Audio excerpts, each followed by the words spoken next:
ভারতের বহু প্রদেশে 29টা রাজ্যের মধ্যে, ভারতের 22টি রাজ্যের মধ্যে কুরবানি পশু তথা গরু জবাই করা নিষিদ্ধ। বলেন নাউজুবিল্লাহ। মুহতারাম হাজিরিন, শুধু তাই নয়, ভারতের বহু প্রদেশ এমন আছে যেই প্রদেশে শুধু কুরবানির জন্য গরু জবাই নিষিদ্ধ নয়, বরং ছাগল বকরি পর্যন্ত জবাই করা নিষিদ্ধ। প্রিয় উপস্থিতি, কেন এই আইন কেন করেছেন? পৃথিবীর বহু রাষ্ট্রে এভাবে মুসলমানদের ধর্মীয় স্বাধীনতা দেওয়া হয়। পৃথিবীর বহু রাষ্ট্রে মুসলমানদের ধর্মীয় উৎসব কুরবানি করা পৃথিবীর বহু রাষ্ট্রে চলমান রয়েছে। তাহলে ভারতের এই যে হিন্দুত্ববাদী এই উগ্র রাষ্ট্রপ্রধান মোদী, সে এভাবেই মুসলমানদের ধর্মীয় স্বাধীনতাকে ক্ষুণ্ণ করেছে, মুসলমানদের ধর্মীয় স্বাধীনতাকে সে রুদ্ধ করেছে। প্রিয় উপস্থিতি, এই ভারতের কসাই মোদী, তার প্রতিনিয়ত মুসলমানদের রক্তে তার হাত রঞ্জিত হয়। আমরা আজকেও একটা নিউজ দেখেছি, ভারতের বাইতুল ফালা নামে একটি বিশাল মসজিদ, আজকে সেটাকে অবৈধ ঘোষণা করে সেই মসজিদকে মাটির সাথে মিশিয়ে দিয়েছে। বলেন নাউজুবিল্লাহ। প্রিয় উপস্থিতি, শুধু তাই নয়, ভারতের এভাবে বাবরি মসজিদ থেকে শুরু করে ভারতের বহু মসজিদ, মাদ্রাসাকে বন্ধ করে দেওয়া হচ্ছে সুপরিকল্পিতভাবে। এবং এই কসাই মোদীর একটাই উদ্দেশ্য, একটাই মিশন, সেটা হলো এই ভারতবর্ষ থেকে মুসলিম নিধন, মুসলিমদেরকে বের করে দেওয়া। এটাই যদি তাদের উদ্দেশ্য হয়, আর আমরা এই গুরুত্বপূর্ণ বক্তব্য রাখবেন খাগড়াছড়ি ইসলামী আইন গবেষণা পরিষদের সম্মানিত সহসাধারণ সম্পাদক হযরত মাওলানা মুফতি আল আমিন হাবিবি সাহেব। হযরত মাওলানা মুফতি আল আমিন হাবিবি সাহেব, হযরতের বিষয়বস্তু হচ্ছে কোনো দেশে কুরবানি নিষিদ্ধ হলে করণীয় কি?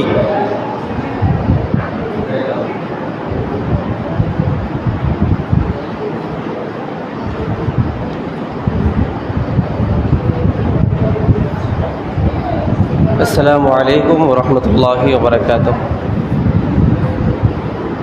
বিসমিল্লাহির রহমানির রহিম। قال الله تعالى في كلامه المجيد قال إنما يتقبل الله من المتقين صدق الله العظيم। সম্মানিত উপস্থিতি, খাগড়াছড়ি ইত্তেহাদুল উলামা খাগড়াছড়ি কর্তৃক আয়োজিত কোরবানির বিষয়ক সেমিনারের সম্মানিত সভাপতি, প্রধান অতিথি এবং ওলামায়ে কেরাম, আমন্ত্রিত অতিথিবৃন্দ, সকলকে আমার পক্ষ থেকে মোবারকবাদ জ্ঞাপন করছি। প্রিয় উপস্থিতি, কোরবানির অনেক আলোচনা হয়েছে। আমাদের আজকের প্রধান অতিথি আলোচনা করার পরে আর অন্য কোনো আলোচনা করার সুযোগ থাকে না। তারপরেও আপনাদের সামনে কোরবানির মাসলা মাসাইল এবং কোরবানি বিষয় নিয়ে জাস্ট মুজাকারা। প্রিয় উপস্থিতি, আমরা দীর্ঘ সময় ধরে এবং প্রতি বছরই কোরবানির আলোচনা শুনে থাকি। আমি আপনাদের কাছে একটা জিনিস জানতে চাই, সেটা হলো কোরবান কি জিনিসের নাম? মূলত কোরবান কাকে বলে? কোন জিনিসের নাম কোরবানি? আমরা সবাই জানি, বাজার থেকে একটা পশু ক্রয় করে সেটাকে জবাই করি, আর আমরা সকলে, আত্মীয় স্বজন সকলে মিলে খাই। এটার নামে কি কোরবানি?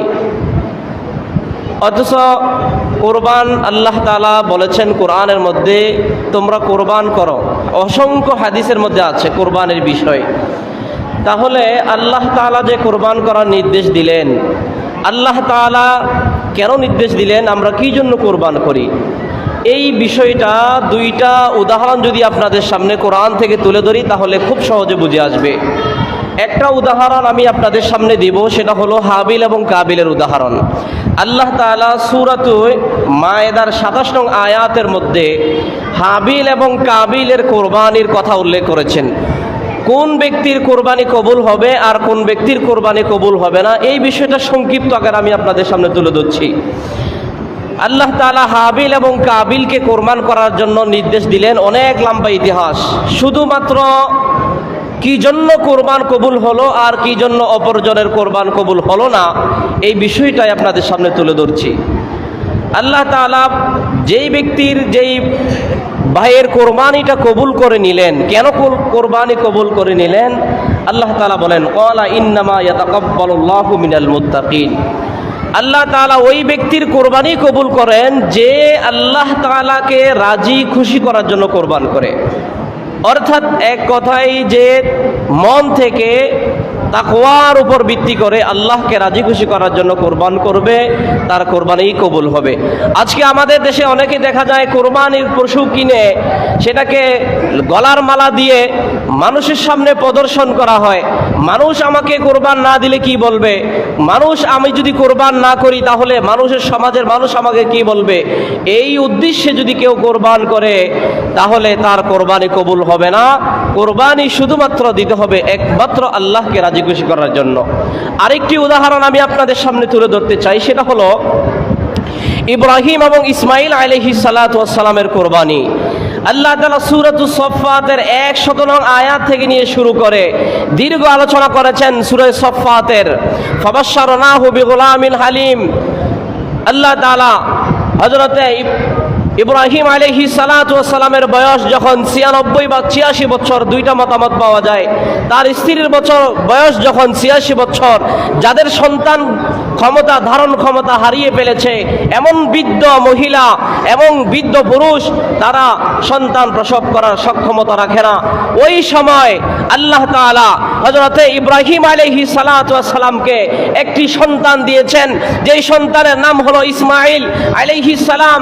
জীবনের অন্তিম মুহূর্তে যেই সন্তান আল্লাহ তাআলা দিলেন, ওই সন্তানের প্রতি বাবা মায়ের ভালোবাসা অনেক বেশি।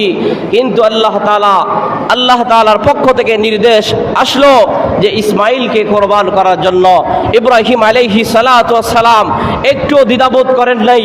আল্লাহ তাআলা কোরআনুল কারীমের মধ্যে ইরশাদ ফরমান, যখন ইব্রাহিম তার ছেলের কাছে গেলেন, আমি স্বপ্নে দেখেছি আমি তোমাকে কোরবান করছি, তখন ইসমাইল রাজি হয়ে গেলেন যে আপনি যা করতে চান আমি প্রস্তুত। সূরাতুস সফফাতের 100 আয়াত থেকে নিয়ে শুরু করে এভাবে ধারাবাহিকভাবে আলোচনা করেছেন। কিন্তু ইসমাইলকে কোরবান করার পরিবর্তে জান্নাত থেকে দুম্বা দিয়ে কোরবান করলেন। আসলেই মানুষ এবং পশু কোরবান করা উদ্দেশ্য নয়, উদ্দেশ্য ছিল একমাত্র আল্লাহর হুকুম পালন করে কিনা ইব্রাহিম, এটাই ছিল আল্লাহর উদ্দেশ্য। অনেকগুলো ঘটনা, হাবিল এবং কাবিলের ঘটনা, ইসমাইল এবং ইব্রাহিম আলাইহিমাস সালামের ঘটনা থেকে এটাই প্রমাণ করে কোরবানি বড় পশু কোরবান দেওয়া উদ্দেশ্য নয়, দামি পশু কোরবান দেওয়া উদ্দেশ্য নয়, মানুষকে দেখানো উদ্দেশ্য নয়, কোরবান না দিলে মানুষ কি বলবে এই কথা বোঝানোর উদ্দেশ্য নয়। উদ্দেশ্য হলো শুধুমাত্র আল্লাহকে রাজি খুশি করা, এটাই হলো একমাত্র উদ্দেশ্য।